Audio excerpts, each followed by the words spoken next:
Shalom, sweet friends. I'm sitting here in my little sewing alcove in my sewing studio, working on a wedding dress. And this is not Krista's Dress Shop channel. This is Finding Shalom.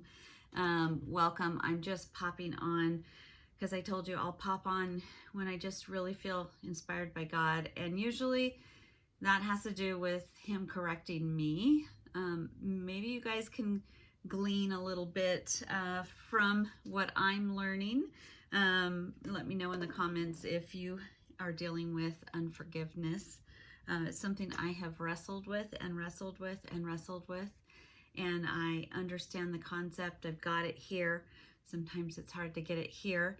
I have continually said, I have forgiven this person. I can get over this. But isn't it funny when you think that you're doing exactly what you need to be doing and you're just fine, that God, especially when you ask Him, God, will you speak to me? God, will you show me where I need to have any correction? Search my heart, oh God, is what David from Psalms said. And then He begins to speak to you. Remember I said it's been quiet? Maybe it's because I didn't want to hear what God had to say. Sometimes that's the truth, is that we busy our minds, we busy ourselves, so we don't have to hear what God has to say. And I am open to hearing what God has to say, but sometimes I don't want to listen. I don't want to do it. So right now, in all the different areas of my life that I'm studying, God is speaking one thing, and that is forgiveness and how important it is. Excuse me. This is what happens when you just pop on. So in our Sunday night Bible study, we are going over Matthew chapter 5 and Luke chapter 6, parts of it, for the Sermon on the Mount and the Beatitudes. And when I got to, as blessed are those who mourn, blessed are those who are poor in spirit. And being poor in spirit has really to do with the fact that we realize we can't do this. Poor in spirit means I can't forgive someone on my own. I'm going to need some help. I'm very poor in spirit there. Means I can't stop sinning, or it means I realize my depravity, that I'm going to need God's help. Because when we realize that we need God's help, that's when we get the kingdom of heaven in our hearts. So then in Luke 6, the end of that section, it's 27, it says, Jesus teaches about loving your enemies. And it's talking about turning the other cheek. When someone slaps your cheek, turn the other cheek. When someone takes your coat, give them your shirt too. Or if they ask you to walk a mile, walk the extra mile. And that's for your enemy. That's just not somebody you're just trying to be nice to, like, giving the waitress a really nice tip because she did a good job. That's maybe giving a tip to a waitress that didn't do such a good job. Maybe that's helping somebody who has taken advantage of you.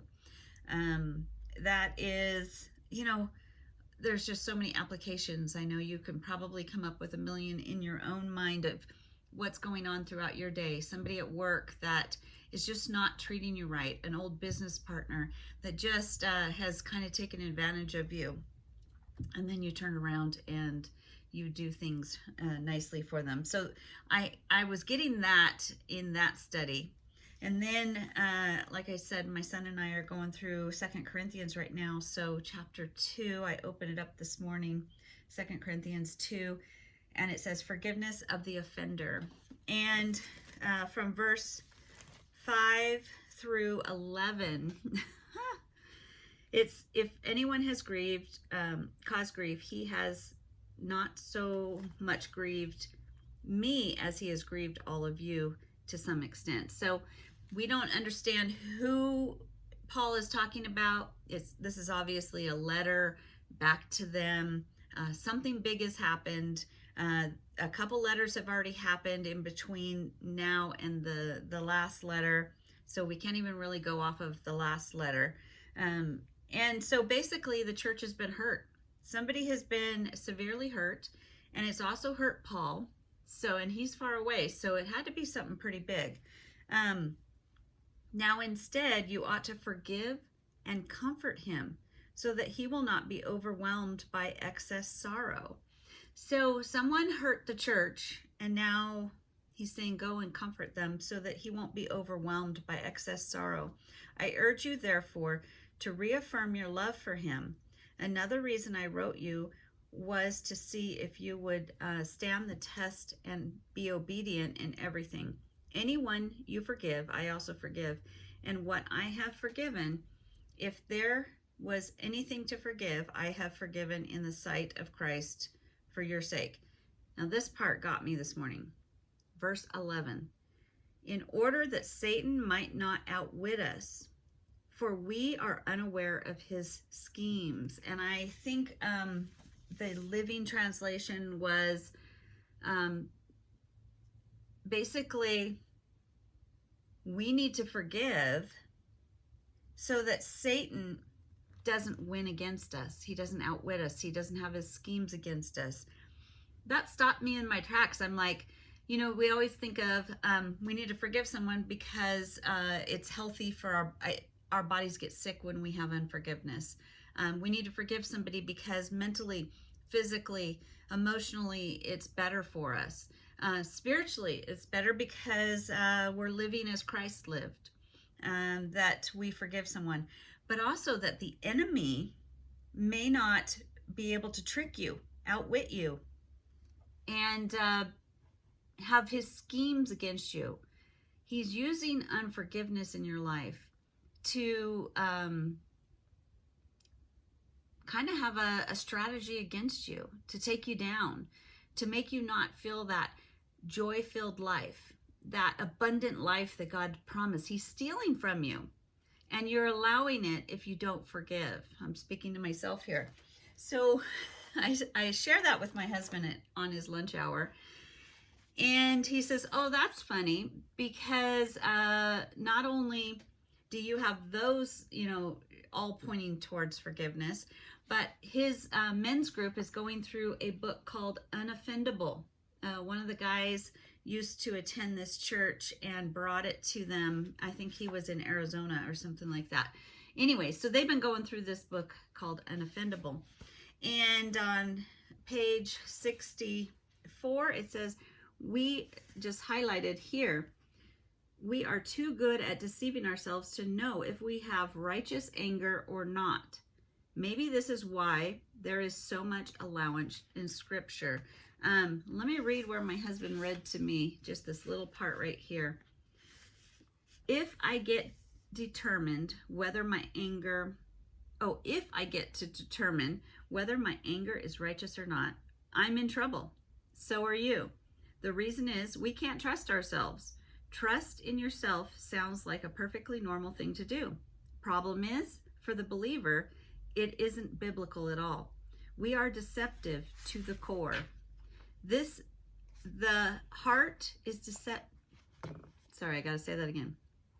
The heart is deceitful above all things and desperately sick. Who can understand it? That's in Jeremiah 17:9. Or try this in Proverbs 14:12. There is a way that seems right to a man, but in the end, its way is death. We can't trust ourselves. It says, that's a far cry from trust yourself, as is this. Trust in the Lord with all your heart and lean not on your own understanding. In all your ways acknowledge him, and he shall direct your paths. Do not be wise in your own eyes. Fear the Lord and depart from evil. Proverbs 3:5-7. We struggle with trusting God to met out our justice. We're afraid he won't met our justice, and it's the word M-E-T-E. Remember, I have a reading disability, and so that's a little bit above me, but I'm thinking like he won't take care of our justice, that people won't get what they deserve. So perhaps our entitlement to anger is our little way of making sure some measure of justice is served. Let me read that again, because that hits me hard. We're afraid that he's not going to take care of justice, that people won't get what they deserve. So perhaps our entitlement to anger is our little way of making sure some measure of justice is served. Isn't that the truth? You think, if I'm nice to this person, they're not going to understand what they did wrong. They're going to think everything's okay. And that's frustrating. We are too good at deceiving ourselves to know if we have the righteous anger or not. Maybe this is why there is so much allowance in Scripture. Even so, we can fool ourselves into thinking we're innocent or justified or victimized. The human trait goes way back, and it talks about Adam and Eve and their interactions with God right after they disobeyed him. Adam's very first reaction was to blame Eve, and Eve's very first reaction was to blame the serpent. Victims.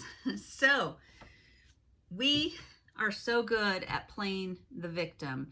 We are so good at saying, God, I was hurt and I'm having a hard time doing this. And God is saying, I want you to quit playing the victim.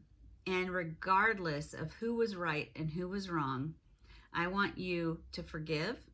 And I want you to not repay evil for evil, but repay good for evil. So when someone wrongs you, just like back in Luke, that was in Luke 6, and it talked about if someone asks you for their coat, give them, or if somebody asks you for your shirt, give them your coat. If somebody asks you to walk a mile, walk an extra mile. If they slap you in the face, give them your other cheek.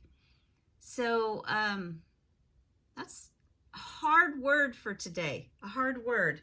But I'm sitting here sewing, absorbing that, realizing this week I really need to go and repay good for evil. Evil's been done, but there's nothing I can do to change that person. The only thing I can do is to go and give them love and give them respect, give them honor, go help them. And that's really hard, because what they did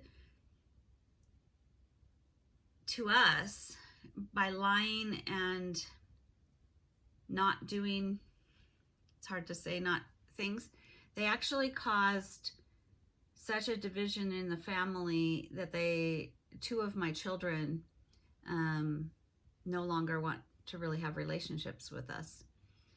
And so there's a reverberating situation, which is bigger than just somebody hurting us or saying bad things. It actually had ramifications that caused us a deeper pain, the pain of the loss of our children. And so I leave you with that. I need you to come into the comments and tell me if you're wrestling with something similar. What verses do you lean on?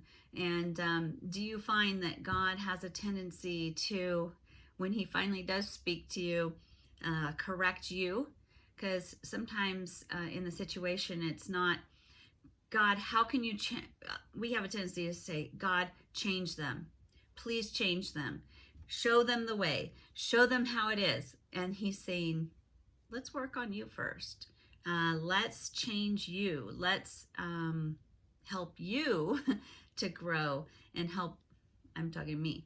And that's, I think, what he's doing here is he keeps molding and working on us and teaching us that his way is best. And that if we surrender, because my word is surrender this year, if I surrender that, I surrender my offense, I surrender my disappointment, I surrender my hurt, I surrender my rights to be right. I surrender my right to be treated well. And I hand that over not to this person, because I'm not really giving it over to this person. I give it over to God and let him take care of it. Let him even the score. Let him do it. And I need to humble myself. I need to do things to show that I love this person and that I care about this person. So welcome to my mess. Welcome to my sewing room. And love you all. Have a wonderful day. Lots to think about today. And we'll see you in the next video.